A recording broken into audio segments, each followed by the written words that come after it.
Hello everyone, आज के इस सेशन में एनटीएससी स्टेज 1 एग्ज़ाम में हम होंगे कामयाब के मोटिवेशन के साथ हम बायोलॉजी के चैप्टर सेल एंड टिश्यूज़ का एक और नया कंसेप्ट डिस्कस करने जा रहे हैं and that is complex permanent tissue. Previous session में हमने परमानेंट टिश्यू का कंसेप्ट स्टार्ट किया था और प्रीवियस सेशन में ही हमने परमानेंट टिश्यू की जो फर्स्ट कैटेगरी थी सिंपल परमानेंट टिश्यू उसे भी हमने डिस्कस कर लिया था। तो अब बारी आती है परमानेंट टिश्यू की सेकेंड कैटेगरी को डिस्कस करने की and that is complex permanent tissue. So I hope कि आज के सेशन का जो टारगेट है वो सभी को एकदम क्लियर है। तो अब एक काम करते हैं, जल्दी से सेशन को स्टार्ट कर लेते हैं। So this is Vibhuti Khare, welcome to Magnet Brains, जहां पर आपको सभी चैप्टर्स के वीडियो लेक्चर्स मिलते हैं बिल्कुल फ्री ऑफ कॉस्ट। यानी कि मैग्नेट ब्रेन्स में आपको 2 चैप्टर्स पढ़ने के बाद किसी भी तरह का पेमेंट करने की या पैकेज परचेज करने की रिक्वायरमेंट बिल्कुल भी नहीं है, क्योंकि मैग्नेट ब्रेन्स आप सब तक पहुंचा रहा है क्वालिटी एजुकेशन बिल्कुल फ्री ऑफ कॉस्ट। तो इसी अच्छी बात से हम स्टार्ट कर लेते हैं आज का हमारा ये सेशन, जहां पर हम बात करेंगे कॉम्प्लेक्स परमानेंट टिश्यू की। चलिए, तो इस सेशन को हम स्टार्ट करते हैं किसके साथ? कॉम्प्लेक्स परमानेंट की एक बहुत ही बेहतरीन डेफिनेशन के साथ। देखो यहाँ पे क्या लिखा गया है कि a complex permanent tissue may be defined as a group of more than one type of cells having common origin and working together as a unit to perform a common function. क्या मतलब हुआ इस बड़े से भारी से statement का? याद करो प्रीवियस सेशन में जब हम बात कर रहे थे सिंपल परमानेंट टिश्यू की, तब वहाँ पे हमारे दिमाग में एक ख्याल आया था, एक क्वेश्चन आया था कि मैम परमानेंट टिश्यू की अगर कैटेगरीज बनानी ही थी तो बना देते, लेकिन इन कैटेगरीज का इतना अजीब सा नाम क्यों रखा गया कि simple permanent tissue, complex permanent tissue? ऐसा क्या सिंपल है भाई, ऐसा क्या कॉम्प्लेक्स है? तो वहाँ पे मैंने आपको समझाया था कि भाई देखो, जो सिंपल परमानेंट टिश्यू होते हैं उनको हम सिंपल इसलिए बोलते हैं क्योंकि उन परमानेंट टिश्यू को बनाने के लिए जो सेल्स आए हैं वो सेल्स कैसे होते हैं? एक ही तरीके के होते हैं, सेम टाइप के होते हैं, सेम काइंड के होते हैं। यानी कि आपके पास एक परमानेंट टिश्यू आया है, अब उस परमानेंट टिश्यू को बनाने के लिए जितने भी सेल्स लगे हैं वो सब के सब कैसे हैं? मैचिंग है, एक जैसे हैं, सिमिलर टाइप के हैं, सेम काइंड के हैं। इसीलिए वो परमानेंट टिश्यू क्या बन जाता है? सिंपल परमानेंट टिश्यू बन जाता है। अब इसका ऑपोजिट सोचो कि हमारे पास एक ऐसा परमानेंट टिश्यू आया है जिसको बनाने के लिए ऑब्वियस सी बात है सेल्स तो आएंगे, लेकिन वो सेल्स कैसे हैं? वो सेल्स अलग अलग टाइप के हैं, मैचिंग नहीं है। यानी कि कॉम्प्लेक्सिटी बढ़ गई। मैंने आपको बताया था प्रीवियस सेशन में कि जैसे कि हमारी बॉडी है, हमारी ह्यूमन बॉडी, हमारे बॉडी में अलग अलग टाइप के सेल्स होते हैं। ये सेल्स मिलकर के टिश्यूज बनाते हैं, टिश्यूज मिलकर के अलग अलग ऑर्गन्स बनाते हैं, अलग अलग ऑर्गन्स मिलकर के ऑर्गन सिस्टम्स बना लेते हैं। तो बॉडी कितनी कॉम्प्लेक्स हो जाती है। तो यही बात तो हो रही है किसमें? परमानेंट टिश्यू में, कि परमानेंट टिश्यू को बनाने के लिए जो सेल्स आए हैं वो सेल्स कैसे हैं? अलग अलग हैं, कॉम्प्लेक्सिटी बढ़ गई। इसीलिए उस परमानेंट टिश्यू को क्या बोला गया? Complex permanent tissue. अब देख लो, डेफिनेशन देख लो कि a complex permanent tissue may be defined as a group of more than one type of cells. कि डेफिनेटली भाई टिश्यू है तो वो टिश्यू है अगर, तो वो डेफिनेटली सेल्स का ग्रुप ही होगा।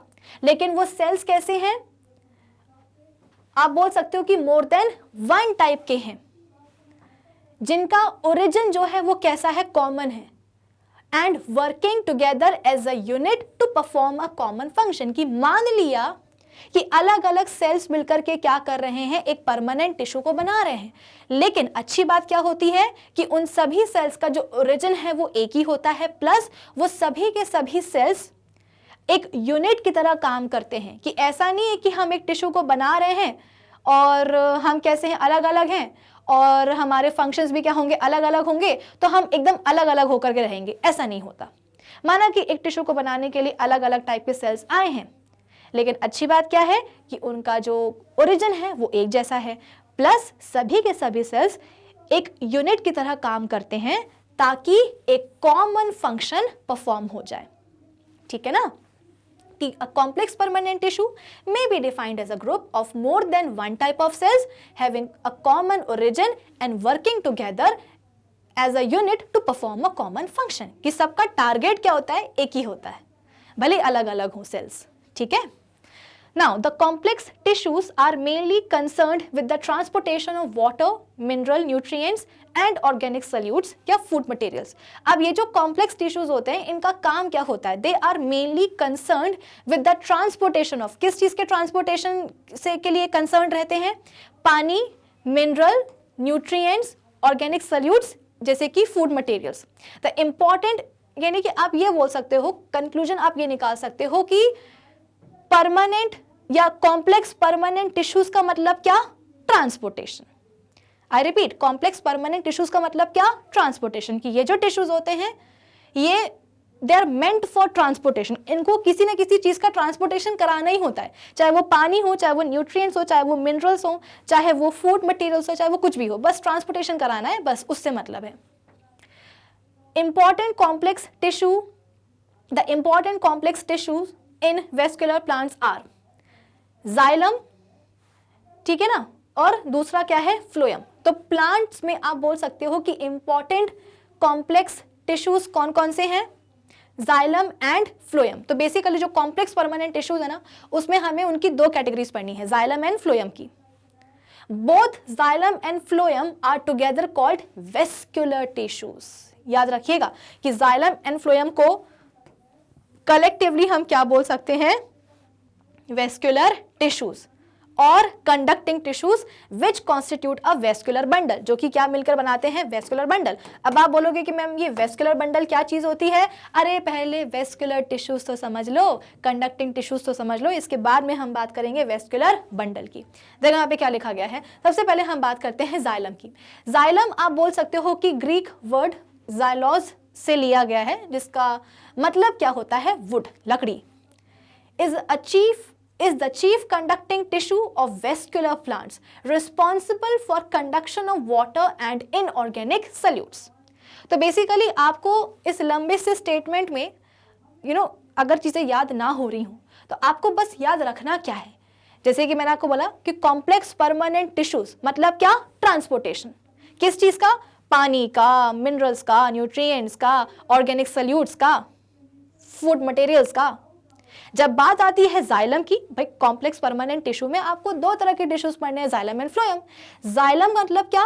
जाइलम बेसिकली पानी और इनऑर्गेनिक सल्यूट्स का ट्रांसपोर्टेशन कराने वाला है. क्या बोला मैंने? कि जाइलम एक ऐसा कंडक्टिंग टिश्यू है जो कि क्या करवाएगा? कंडक्शन करवाएगा वाटर का और इनऑर्गेनिक सल्यूट्स का. The tissue is composed of 4 kinds of cells. आप देख लो, मैंने आपको बताया था ना, याद करो टिश्यू की डेफिनेशन. टिश्यू की डेफिनेशन में हमने बोला था कि डेफिनेटली सेल्स के ग्रुप को ही हम क्या बोलते हैं? टिश्यू बोलते हैं. अब ये जो सेल्स आ रहे हैं जो कि मिल करके एक ग्रुप बनाते हैं, ये सेल्स सिमिलर भी हो सकते हैं और डिसिमिलर भी हो सकते हैं. हो सकता है वहां पे उस समय आपको ये चीज समझ में ना आई हो कि मैम ये इसका क्या मतलब होता है कि सेल्स मिलकर के ग्रुप बना तो रहे हैं, एक टिश्यू बना तो रहे हैं, लेकिन ये सेल्स कैसे हो सकते हैं? सिमिलर भी हो सकते हैं, डिसिमिलर भी हो सकते हैं. याद करो प्रीवियस सेशन में मैंने आपको जो सिंपल परमानेंट टिश्यू पढ़ाया था, वहां पे हमने पेरेन्काइमा देखा था कि नहीं देखा था? तो पेरेन्काइमा टिश्यू के जो सेल्स होते हैं वो कैसे होते हैं? एक जैसे होते हैं, एक ही टाइप के होते हैं. लेकिन अब हम जो कॉम्प्लेक्स परमानेंट टिश्यू में जाइलम पढ़ रहे हैं, इस जाइलम टिश्यू को बनाने के लिए 4 अलग अलग टाइप के सेल्स आए हैं. देख लो जरा. एक होते हैं ट्रैकीड्स, दूसरे होते हैं वेसल्स, तीसरे होते हैं जाइलम पेरेन्काइमा और चौथे होते हैं जाइलम फाइबर्स. तो कहने को तो क्या है? एक टिश्यू है क्या? जाइलम. लेकिन इस टिश्यू को बनाने के लिए 4 अलग अलग टाइप के सेल्स, यानी कि जो सेल्स आकर के मिल करके एक टिश्यू बना रहे हैं, ये सेल्स आपस में कैसे हैं? डिसिमिलर है. ट्रैकीड अलग होंगे वेसल से, वेसल अलग होगा जाइलम पेरेन्काइमा से, जाइलम पेरेन्काइमा अलग होगा जाइलम फाइबर्स से. एक एक करके इनके स्ट्रक्चर को समझ लेते हैं, बहुत ईजी है. ट्रैकीड्स का मतलब क्या होता है? Tracheids are elongated tube like dead cells. बड़ी बात क्या बोल दी भाई? बड़ी बात ये बोल दी कि ट्रैकीड्स क्या होते हैं? डेड सेल्स होते हैं. ठीक है ना? तो ट्रैकीड्स आप बोल सकते हो कि ये एलोंगेटेड ट्यूब लाइक स्ट्रक्चर्स होते हैं, डेड सेल्स होते हैं, जिनकी एंड वॉल्स कैसी होती है? ओब्लिक, यानी कि ऐसी. अगर आपको ये इमेज दिखाई दे रही हो तो इसमें आप देखो, आपको कुछ यहाँ पे 3 ट्रैकीड्स दिखाई दे रहे होंगे. कौन कौन से? देखो यहाँ पे मैं इनको हाईलाइट कर देती हूँ. एक ट्रैकीड ये रहा, ठीक है ना, लंबा सा एलोंगेटेड ट्यूब लाइक स्ट्रक्चर, और दूसरा ट्रैकीड छोटा सा आपको यहां दिखाई दे रहा है. सिमिलरली तीसरा ट्रैकीड आपको यहाँ दिखाई दे रहा है, दे रहा है कि नहीं दे रहा? अब देखो यहाँ पे इलोंगेटेड ट्यूब लाइक स्ट्रक्चर्स तो आपको दिखाई दे दिए होंगे कि ये भी एक ट्रैकीड, ये भी एक ट्रैकीड और ये भी क्या है, एक ट्रैकीड है। लेकिन इनके जो एंड वॉल्स हैं, जो इनकी आखिरी वाली दीवारें हैं, वो कैसी हैं? ओब्लिक हैं, देखो तिरछी हैं। ये देखो भाई, अगर क्या बोला है, इलोंगेटेड ट्यूब लाइक स्ट्रक्चर, तो ट्यूब तो ऐसी बनती है ना, ट्यूब तो ऐसी बनती है। ट्यूब के जो एंड्स होते हैं वो कैसे होते हैं? ब्लंट होते हैं। लेकिन यहां पे देखो जरा, यहां पे आपको दिखाई दे रहा होगा कि जो एंड वॉल्स हैं, जो एंड वॉल्स हैं ट्रैकीड्स की, वो कैसी हैं? ओब्लिक है, ऐसी तिरछी है। ये देखो तिरछी, ये देखो ये तिरछी, ये भी तिरछी, ये देखो ये तिरछी, ये तिरछी, तो ऐसी नहीं है, सीधी सीधी नहीं है। ट्रैकीड्स की जो एंड वॉल्स हैं वो कैसी हैं? तिरछी हैं, ओब्लिक हैं। फिर इसके बाद में अब ये जो एंड वॉल्स होती हैं, they remain intact and possesses bordered pit. और आप बोल सकते हो कि ये जो एंड वॉल्स है ना, इनमें आप बोल सकते हो कि बॉर्डर्ड पिट्स प्रेजेंट होते हैं, छोटे छोटे से गड्ढे प्रेजेंट होते हैं, जैसे कि यहाँ पे आपको दिखाई दे रहा होगा। देखो यहाँ पे पिट्स दिया भी गया है, ये छोटे छोटे से गड्ढे, ये गड्ढे। ऐसा क्यों? क्योंकि भाई इन्हीं बॉर्डर्ड पिट्स की मदद से एक ट्रैकीड दूसरे ट्रैकीड से क्या करने वाला है? कांटेक्ट करने वाला है। जैसे कि मैंने बोला कि जाइलम का काम क्या होता है? पानी का ट्रांसपोर्टेशन। अब पानी सपोज इस वाले ट्रैकीड में आ गया, अब इस वाले ट्रैकीड से पानी को कहाँ जाना है? आगे जाना है। तो आगे कैसे जाएगा? तो आगे आप बोल सकते हो कि इस वाले ट्रैकीड में चला जाएगा। लेकिन मुद्दा यह है कि इससे निकल करके पानी इस वाले ट्रैकीड में कैसे जाएगा? तो ये जो बॉर्डर्ड पिट्स प्रेजेंट है इनकी एंड वॉल्स में, इन पिट्स के मदद से क्या होने वाला है? जो पानी है वो आप बोल सकते हो कि यहां से निकल करके यहां आ जाएगा। ठीक है। In transverse section they usually appear angular या पॉलीगोनल। जो वॉल्स होती है इनकी काफी हार्ड होती है और लिग्निफाइड होती है। देखो सीधी सी बात है, जहां वॉल्स लिग्निफाई हो जाए, यानी कि जहां वॉल्स में आकर के, सेकेंडरी सेल वॉल में आकर के लिग्निन का डिपोजिशन हो जाए, वहां समझ लीजिए कि सेल क्या हो जाएगा? डेड हो जाएगा। क्यों? क्योंकि लिग्निन के डिपोजिशन के कारण सेल वॉल कैसे हो जाती है? इम्परमिएबल। तो भाई जब सेल के अंदर कुछ आएगा जाएगा नहीं बाहर, तो सेल तो मर ही जाएगा ना। तो ऐसा नहीं है कि ट्रैकीड्स शुरू से ही क्या होते हैं? डेड सेल्स होते हैं, नहीं। इनिशियली आप बोल सकते हो कि यंग प्लांट्स में ट्रैकीड्स जिंदा होते हैं, लेकिन जैसे जैसे जैसे ये मैच्योर होते जाएंगे, सेकेंडरी सेल वॉल डेवलप हो जाएगी, लिग्निन का डिपोजिशन हो जाएगा और इसके बाद में ये सेल्स क्या हो जाएंगे? मर जाएंगे। मरे हैं, डेड सेल्स हैं, लेकिन फिर भी क्या कर रहे हैं? पानी का कंडक्शन करवा रहे हैं। आई बात समझ में? चलिए, इसके बाद में क्या है? Vessels. The cells of vessels are placed one upon the other and their end walls are either absent or possesses perforations. Exactly आप बोल सकते हो कि वेसल का पता है शेप कैसा होता है? वेसल का शेप आप बोल सकते हो कि ऐसा होता है, प्रॉपर ट्यूब लाइक होता है, सिलेंड्रिकल ट्यूब। ऐसे तो हमने ट्रैकीड्स में भी बोला था कि शेप कैसा होता है? इलोंगेटेड ट्यूब लाइक होता है। लेकिन एंड कैसे हो रहे थे उनके? ओब्लिक हो रहे थे। एंड वॉल्स कैसी हो रही थी? ओब्लिक हो रही थी। लेकिन यहां नहीं होता। यहां पे आप बोल सकते हो कि वेसल, नाम से समझ में आ रहा है ना, वेसल, कंटेनर। परफेक्टली आप बोलते हो कि यहां पे आपको सिलेंड्रिकल स्ट्रक्चर्स नजर आते हैं और इनकी जो एंड वॉल्स होती हैं वो बेसिकली आप बोल सकते हो कि या तो एब्सेंट होंगी या फिर इनमें परफोरेशंस प्रेजेंट होते हैं। क्या होते हैं? परफोरेशंस, छेदे प्रेजेंट होते हैं, छेद। They form long tubes और channels for conduction of water and minerals। जैसे कि ये क्या है? वेसल का एक सेल है, इसके नीचे दूसरा बना दो, इसके ऊपर तीसरा बना दो, उसके ऊपर और एक और बना दो। तो कुछ इस तरीके से होता है ना, एक लंबी लंबी ट्यूब्स, लंबे लंबे चैनल्स बन जाते हैं for the conduction of water and minerals. जैसे कि आपको यहाँ पे भी दिखाई दे रहा होगा कि ये क्या है? बेसिकली आप बोल सकते हो, ये नहीं, ये इतना, ये क्या है? तो ये एक वेसल है, वेसल का एक सेल है, ये भी एक सेल है, ये भी क्या है? एक सेल है, यहां से लेके यहां तक। तो देखो इनकी जो एंड वॉल्स होती हैं, ये जो एंड वॉल्स होती हैं, या तो आप बोल सकते हो कि एंड वॉल्स इनकी गायब भी होती हैं या फिर इनमें परफोरेशंस प्रेजेंट होते हैं, परफोरेटेड एंड वॉल्स। इसके अलावा vessels are found mainly in angiosperms. Angiosperms मतलब कि वो वाले फल, मतलब वो वाले प्लांट्स और ट्रीज जो कि आप बोल सकते हो कि जिनमें फ्लावर्स आते हैं, जो फ्रूट्स बेसिकली बेयर करते हैं। Tracheids and vessels are together called tracheary elements. ठीक है ना? ट्रैकीड्स और वेसल्स को हम कलेक्टिवली क्या बोलते हैं? ट्रैकरी एलिमेंट्स। देखो ऐसा है, जाइलम एंड फ्लोएम को हम क्या बोलते हैं? Vascular tissues. लेकिन जाइलम में ट्रैकीड्स और वेसल्स को हम क्या बोलते हैं? ट्रैकरी एलिमेंट्स। सवाल आता है इसलिए लिखा गया है, इसलिए मैं आपको बता रही हूं। इसके बाद में जाइलम पेरेन्काइमा, तो मैंने आपको प्रीवियस सेशन में बताया था कि भाई पेरेन्काइमा जो होता है ना, कहने को पेरेन्काइमा क्या है? सिंपल परमानेंट टिश्यू है ना।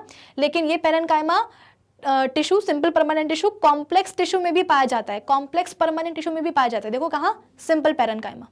पेरेन्काइमा का काम क्या होता है? चीजों को स्टोर करना। तो जाइलम टिश्यू में आप बोल सकते हो कि जो जाइलम पेरेन्काइमा आया है इसका भी काम क्या होगा? स्टोरेज का ही होगा। तो these are living parenchymatous cells present in the xylem. अच्छा, अगर मैं बात करूं किसकी? ट्रैकीड्स की, वेसल्स की, तो ये मैच्योर प्लांट्स में आप बोल सकते हो कि डेड सेल्स होते हैं, ट्रैकीड्स और वेसल्स दोनों। लेकिन जब हम बात करते हैं जाइलम पेरेन्काइमा की, तो भाई पेरेन्काइमा तो पेरेन्काइमा होता है, चाहे वो कहीं भी प्रेजेंट हो।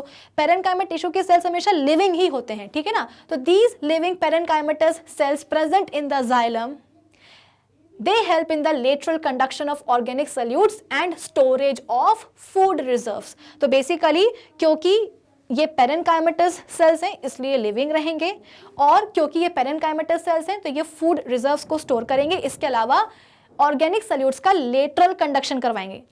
इसका क्या मतलब है? देखो, जो हमने ट्रैकीड्स और वेसल्स की बात करी है, तो ट्रैकीड्स आप बोल सकते हो कि ऐसे एक के ऊपर एक ऐसे अरेंज होते हैं। वेसल्स भी आप बोल सकते हो कि एक के ऊपर एक अरेंज होकर के लंबी लंबी कंडक्टिंग चैनल्स बनाते हैं। तो ट्रैकीड्स और वेसल्स में जो भी कंडक्शन हो रहा है पानी का, मिनरल्स का, वो कैसा हो रहा है? लंबाई में हो रहा है। लेकिन अगर इधर से पानी और ऑर्गेनिक सॉल्यूट्स को कहाँ कंडक्ट करवाना है? यहाँ, है ना। देखो ना यहाँ पे आप, जो अपने ट्रैकीड्स हैं वो क्या करवाएंगे? कुछ इस तरीके से कंडक्शन करवाएंगे। जो हमारे वेसल्स हैं, वेसल्स भी क्या करेंगे? कुछ इस तरीके से कंडक्शन करवाएंगे, लंबाई में कंडक्शन करवाएंगे नीचे से ऊपर। लेकिन अगर हमें कंडक्शन यहाँ से यहाँ करवाना है, यानी कि लेटरल कंडक्शन करवाना है वाटर और ऑर्गेनिक सॉल्यूट्स का, तो उसके लिए हमें जाइलम पेरेन्काइमा चाहिए रहेगा।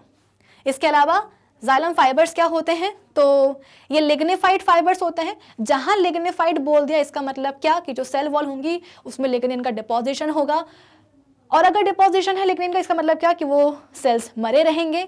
और फाइबर्स बोला है तो ऑब्वियस सी बात है लंबे लंबे रहेंगे, थ्रेड लाइक उनकी क्या रहेगी? अपीयरेंस रहेगी। अब जब आप बोल सकते हो कि सेल क्या है? मरा हुआ है, तो उसका जो ल्यूमेन है वो भी क्या हो जाएगा? नैरो हो जाएगा। तो आप देख सकते हो यहाँ पे ये क्या आपके सामने है? जाइलम फाइबर है। तो ये कैसा दिख रहा है आपको? लंबा लंबा दिख रहा है, थ्रेड लाइक दिख रहा है, फाइबर लाइक दिख रहा है।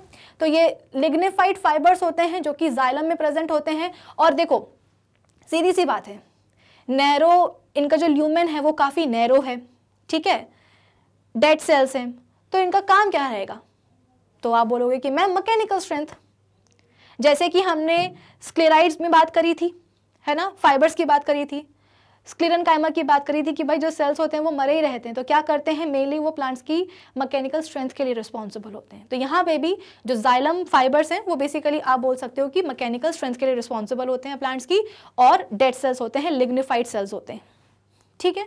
तो यहाँ पे आप बोल सकते हो कि जो 4 टाइप्स हैं जाइलम टिश्यू के सेल्स के, वो हमने देख लिए। अब हम बात करते हैं फंक्शन की। तो xylem is a major conducting tissue in vascular plants. It serves in the upward movement of water and mineral salts from roots to different aerial parts of the plant। सीधी सी बात है ना, पानी का कंडक्शन कहाँ से कहाँ होना चाहिए? पानी का जो अब्जॉर्प्शन है वो कौन करते हैं? प्लांट की रूट्स, सॉइल से। तो जो भी पानी का कंडक्शन होगा, मिनरल्स का कंडक्शन होगा, वो कहाँ से कहाँ होगा? रूट्स से लेकर के ऊपर की तरफ होगा, है ना। रूट्स से पानी और मिनरल्स कहाँ जाएंगे? प्लांट्स के जो एरियल पार्ट्स हैं, पत्तियां, स्टेम, ब्रांचेस, वहां पानी और मिनरल्स जाने वाले हैं। तो यहाँ पे क्या बोला गया है कि इट सर्व्स, इट मतलब कि xylem serves in the upward movement of the water and mineral salts from root to different aerial parts of the plants. Xylem gives mechanical strength to the plant body. कैसे?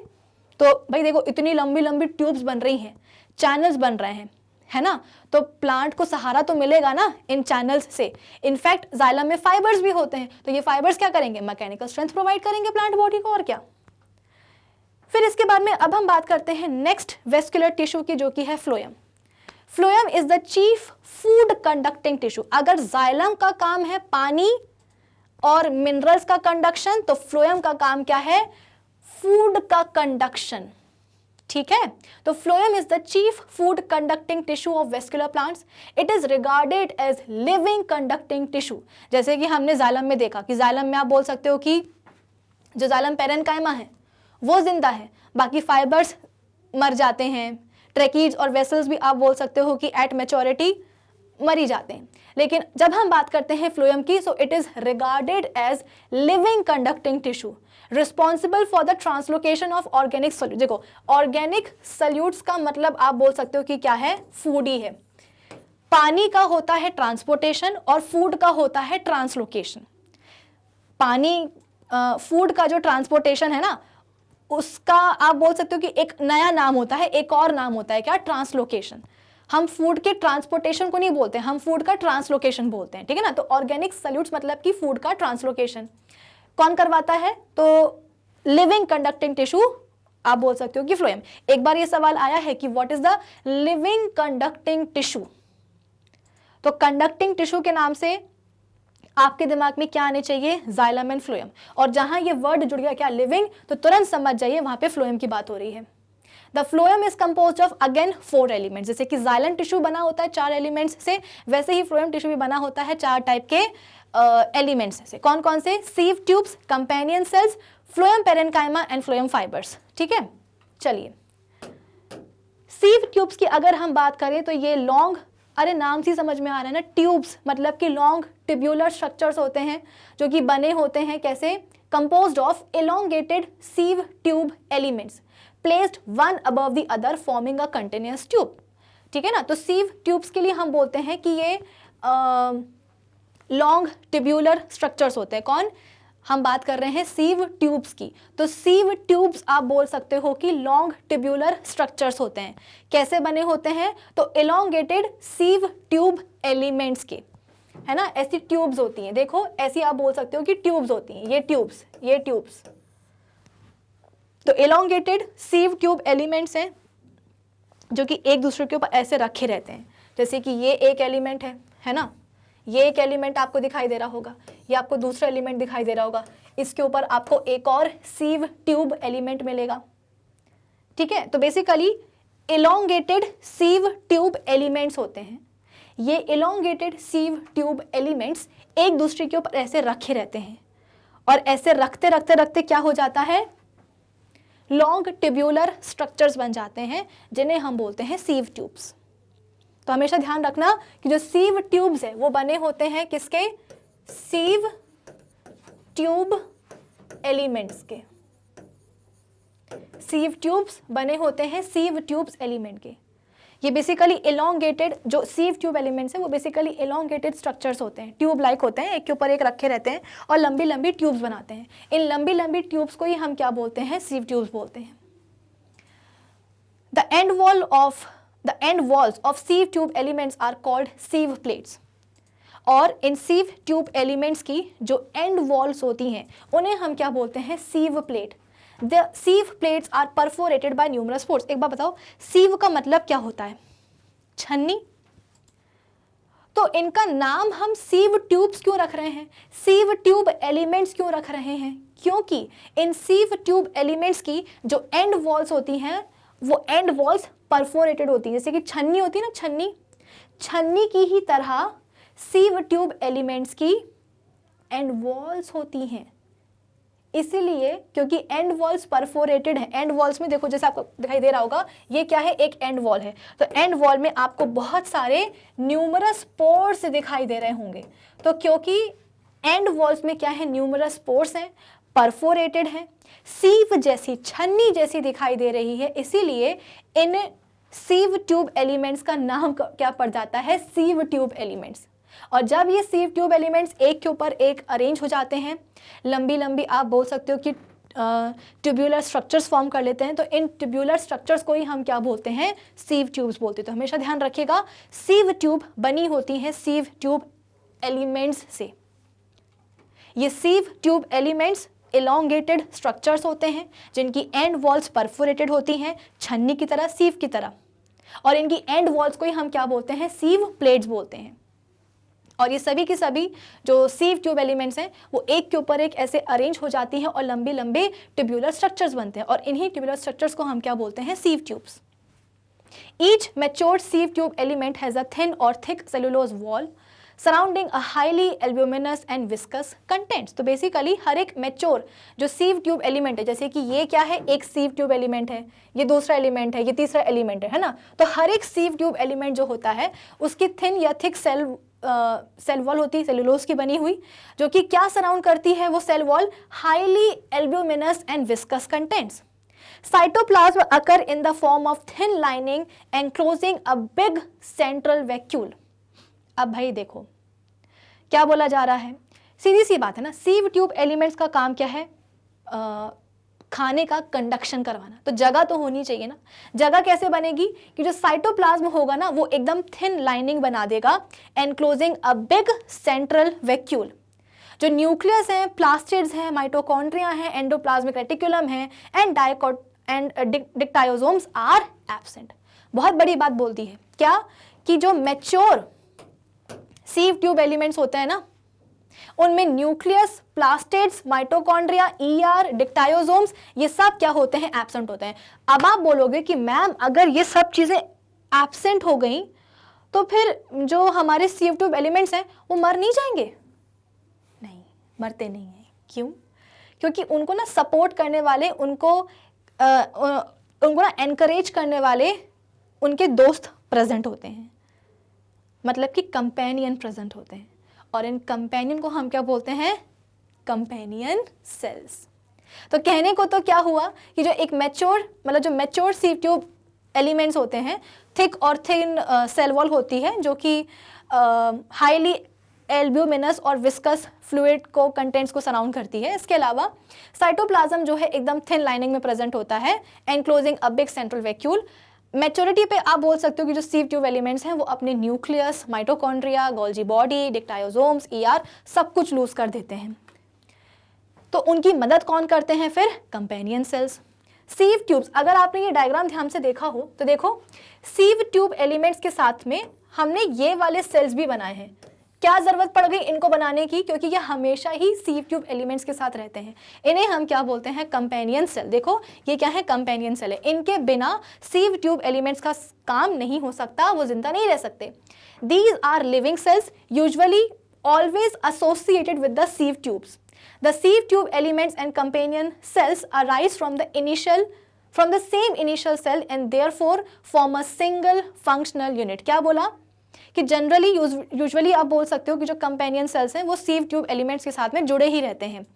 Companion cells और जो सीव tube elements हैं ये दोनों ही same initial cell से क्या होते हैं? आप बोल सकते हो कि पैदा होते हैं। इसीलिए ये दोनों ही मिलते हैं और एक सिंगल फंक्शनल यूनिट की तरह काम करते हैं।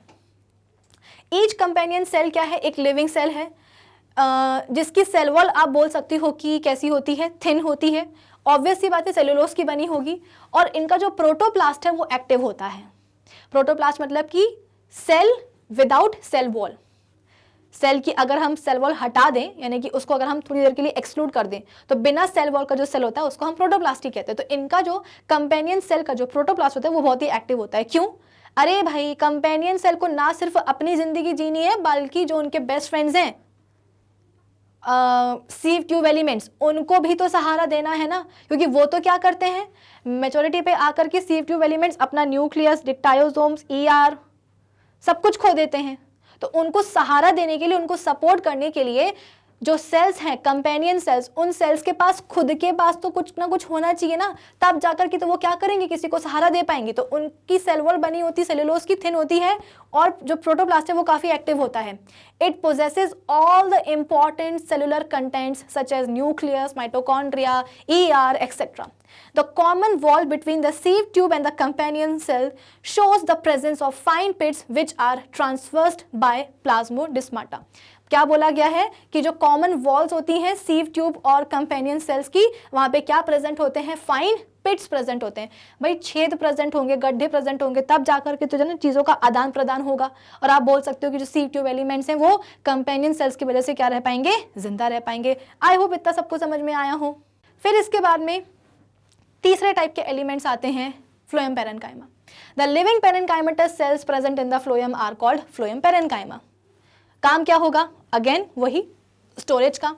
लास्ट क्या है? फ्लोएम फाइबर्स, जिनका काम क्या होता है? बेसिकली ये डेड स्क्लेरेनकाइमेटस फाइबर्स होते हैं present in the phloem are called phloem fibres. तो फ्लोएम में आप बोल सकते हो कि डेड स्क्लेरेनकाइमेटस फाइबर्स जो प्रेजेंट होते हैं उन्हें हम बोलते हैं क्या? Phloem fibres. आई होप इसमें किसी को कोई भी डाउट नहीं होगा।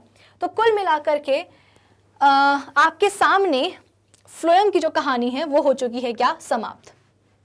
एक्चुअली जाइलम की भी कहानी समाप्त हो ही गई है। अच्छा, फ्लोएम के फंक्शंस बचे होंगे। हाँ देखो, the main function of phloem is translocation of organic solutes. कहाँ से कहाँ? एक बात बताओ, जाइलम के लिए मैंने आपको बोला था कि जाइलम क्या करता है? पानी का कंडक्शन करवाता है। कहाँ से कहाँ? रूट्स से लेकर के प्लांट के एरियल पार्ट्स तक। तो फ्लोएम क्या करवाएगा? फ्लोएम आप बोल रहे हो कि फूड का ट्रांसलोकेशन करवाएगा। कहाँ से कहाँ? तो भाई जहाँ से आपके घर में किचन में खाना बनता है, तो किचन में जो खाना बना है उसको लेकर के आप बाहर जाते हो, है ना, कि ड्राइंग रूम में बैठ के खा लिया, डाइनिंग रूम में बैठ के खा लिया, बेडरूम में बैठ करके खा लिया। तो जहां पर खाना बन रहा है वहीं से तो आप खाने को लेकर के आओगे और जगह जगह फैलाओगे ना।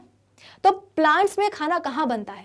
प्लांट्स में खाना कैसे बनता है? फोटोसिंथेसिस से। फोटोसिंथेसिस कहाँ होती है? लीव्स में होती है। तो इसीलिए जो सीव या बोल सकते हो कि जो फ्लोएम टिश्यू है वो बेसिकली ऑर्गेनिक सॉल्यूट्स का खाने का ट्रांसलोकेशन करवाता है। कहाँ से कहाँ? लीव्स से लेकर के from leaves to the storage organs and later from storage organs to growing regions.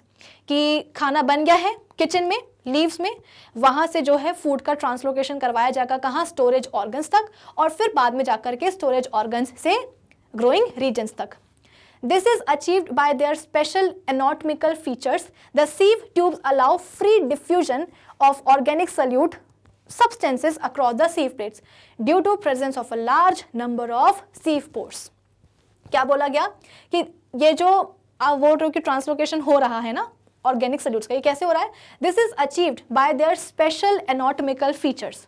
The sieve tubes allow free diffusion of organic soluble organic substances across the sieve plates due to presence of large number of sieve pores। अब आपको समझ में आया कि जो sieve tube elements होते हैं उनकी जो एंड वॉल्स होती हैं, एंड वॉल्स को बेसिकली हम क्या बोलते हैं? Sieve plate. तो सीव ट्यूब एलिमेंट्स जो होते हैं, सीव ट्यूब एलिमेंट्स में उनकी जो सीव प्लेट है उसका क्या सिग्निफिकेंस है कि भाई सीव प्लेट में आप बोल सकते हो कि छेद प्रेजेंट होते हैं, ऐसे छेद प्रेजेंट होते हैं, और इन्हीं छेदों से तो क्या होने वाला है? ऑर्गेनिक सॉल्यूट्स का फ्री डिफ्यूजन होने वाला है। कि सपोज इस वाले एलिमेंट में क्या है? सीव ट्यूब एलिमेंट में ऑर्गेनिक सॉल्यूट है, तो ये यहाँ से यहाँ कैसे जाएगा? इसी सीव प्लेट के थ्रू, पोर्स के थ्रू, जिसे हम क्या बोलते हैं? Free diffusion. आई बात समझ? तो कुल मिलाकर के कुछ इस तरीके से जाइलम एंड फ्लोएम की कहानी होती है क्या? खत्म।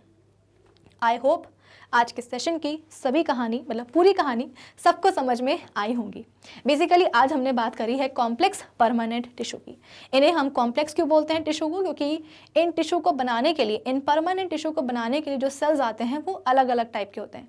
ऑल्दो इनका ओरिजिन सेम होता है और ये सभी के सभी सेल्स एक सिंगल यूनिट की तरह काम करते हैं ताकि एक कॉमन फंक्शन अचीव हो जाए। जैसे कि आपने देखा कि जो जाइलम टिश्यू है, तो जाइलम को बनाने के लिए जो 4 अलग अलग एलिमेंट्स आए हैं, tracheids, vessels, xylem parenchyma, fibres, इन सब के शेप्स कितने अलग अलग हैं, इनके स्ट्रक्चर्स कितने अलग अलग हैं। कोई लिविंग है, कोई डेड है, लेकिन फिर भी सबके सब चारों के चारों जो एलिमेंट्स हैं जाइलम के, वो कुछ ऐसे काम कर रहे हैं कि एक कॉमन फंक्शन अचीव हो सके। वो कॉमन फंक्शन क्या है? वाटर का और मिनरल्स का ट्रांसपोर्टेशन। सिमिलरली जो फ्लोएम टिश्यू है, इसको बनाने के लिए जो फ्लोएम के एलिमेंट्स आए हैं, सीव ट्यूब्स हो गए, कंपेनियन सेल्स हो गए, फ्लोएम पेरेन्काइमा हो गया, फ्लोएम फाइबर्स हो गए, इनके सबके शेप्स अलग अलग हैं। इनके आप बोल सकते हो कि काफ़ी इनके अलग अलग स्ट्रक्चर्स होते हैं, लेकिन ये सभी के सभी ऐसे काम करते हैं कि एक कॉमन फंक्शन अचीव हो जाए। कॉमन फंक्शन क्या होता है? फूड का ट्रांसलोकेशन, है कि नहीं? सीधी सी बात है। जो ट्रैकीड्स होते हैं वो इलोंगेटेड ट्यूब लाइक स्ट्रक्चर्स होते हैं, जिनके आप बोल सकते हो कि एंड्स कैसे होते हैं? ओब्लिक होते हैं ना। ट्रैकीड्स मतलब क्या? elongated ट्यूब लाइक स्ट्रक्चर जिनके एंड्स कैसे होते हैं, बेसिकली ओब्लिक होते हैं, ठीक है ना। और इन्हीं ओब्लिक एंड वॉल्स के थ्रू जो ट्रैकीड्स हैं वो एक दूसरे के साथ क्या होते हैं, अरेंज्ड होते हैं। एट मैच्योरिटी इन ट्रैकीड्स की सेल वॉल के ऊपर आप बोल सकते हो कि लिग्निन का डिपोजिशन हो जाता है। इसका मतलब क्या कि जो ट्रैकीड्स हैं वो मैच्योरिटी पे आप बोल सकते हो कि डेड एलिमेंट्स बन जाते हैं। इनकी एंड वॉल्स पे आप बोल सकते हो कि बॉर्डर्ड पिट्स प्रेजेंट होते हैं जिनकी मदद से जो पानी है, जो मिनरल्स हैं वो एक ट्रैकीड से निकल करके दूसरे ट्रैकीड में चला जाता है। ट्रांसपोर्टेशन बेसिकली ऐसे ही पॉसिबल होता है इन पिट्स की मदद से ही। इसके अलावा जो वेसल्स हैं, तो वेसल आप बोल सकते हो कि वेसल एलिमेंट्स के बने होते हैं, है ना। तो ये प्रॉपर आपको सिलेंड्रिकल ट्यूब्यूलर स्ट्रक्चर्स नज़र आते हैं जिनकी जो एंड वॉल्स होती हैं या तो वो एब्सेंट होंगी या फिर वो परफोरेटेड होती हैं, ठीक है ना। तो बेसिकली एक के ऊपर एक ऐसे जो वेसल्स हैं वो अरेंज हो जाते हैं और लंबे लंबे चैनल्स बन जाते हैं।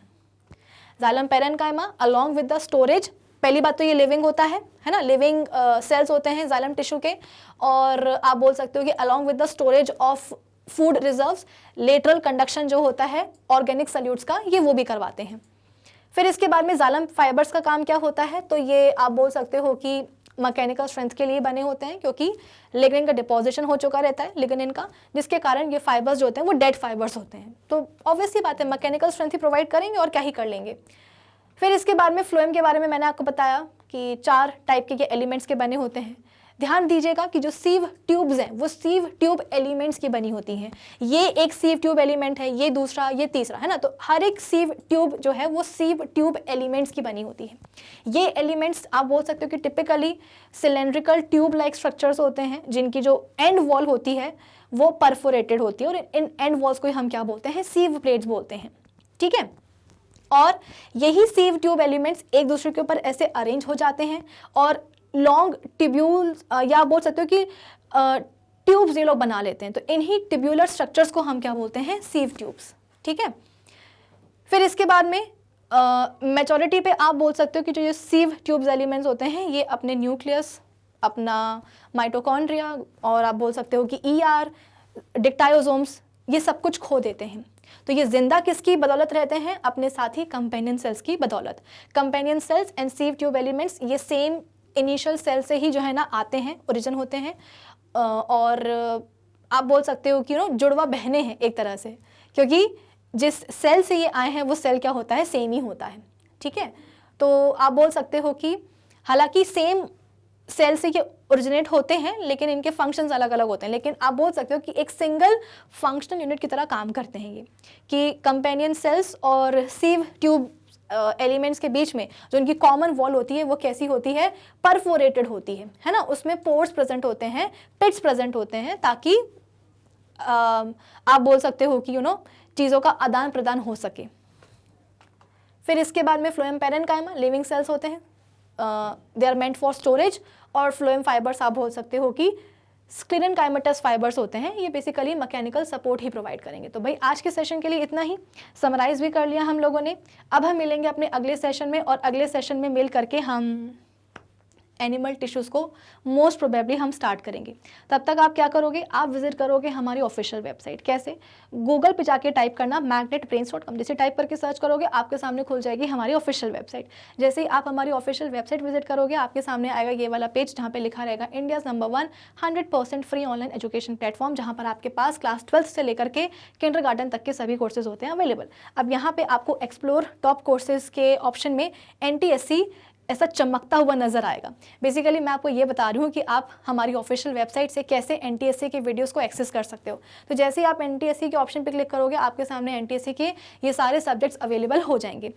आपको देखना है केमिस्ट्री, आप कैसे देखोगे केमिस्ट्री, केमिस्ट्री के ऑप्शन पे आप क्लिक करोगे। जैसे ही आप क्लिक करोगे आपके सामने खुल जाएगा क्या, ये वाला पेज जहाँ पे लिखा रहेगा NTSC केमिस्ट्री बाय विभूति खरे। अब सबसे पहले तो हमने साइंस को शुरू करने से पहले हमने क्या करा था, साइंस में हमें जितने भी चैप्टर्स पढ़ने हैं फॉर स्टेज 1 एग्जाम, उन सभी चैप्टर्स के बारे में हमने एक पूरा सिलेबस देखा था। तो सबसे पहला जो आपको यहाँ पे वीडियो मिलेगा वो कौन सा होगा, सिलेबस ओवरव्यू का। तो जैसे ही आप इस पर क्लिक करोगे आपके सामने सिलेबस ओवरव्यू का जो वीडियो है वो कुछ इस तरीके से खुल करके आ जाएगा। अब क्योंकि हमने ओवरव्यू देख लिया है, अब इसको देखने के बाद आपको रियलाइज़ हुआ कि यार हमको तो आज से क्या करना है, केमिस्ट्री का जो फर्स्ट चैप्टर है मैटर एंड इट्स क्लासिफिकेशन वो देखना है। तो उस पर आप कैसे जाओगे, यहाँ पे जो नेक्स्ट वीडियो का ऑप्शन आपको नजर आ रहा होगा इस पर आप क्लिक कर दोगे। जैसे क्लिक करोगे जो आपका फर्स्ट चैप्टर है केमिस्ट्री का मैटर एंड इट्स क्लासिफिकेशन, उसका पहला लेक्चर आपके सामने खुल करके आ जाएगा। तो कुछ इस तरीके से नेक्स्ट वीडियो के ऑप्शन को दबाते जाना और नए नए वीडियोस देखते जाना। फ़ायदा क्या होता है कि आपको ना जब आप हमारी ऑफिशियल वेबसाइट विजिट करते हो तो यहाँ पे आपको सभी चैप्टर्स के सभी लेक्चर्स एकदम प्रॉपर्ली सीक्वेंस में अरेंज्ड मिलते हैं, प्लस यहाँ पे सभी टॉपिक्स के होते हैं नोट्स भी available. So do visit our official website, कौन सी वाली, यही वाली magnetbrains.com। Till then keep learning with Magnet Brains. Thank you for watching.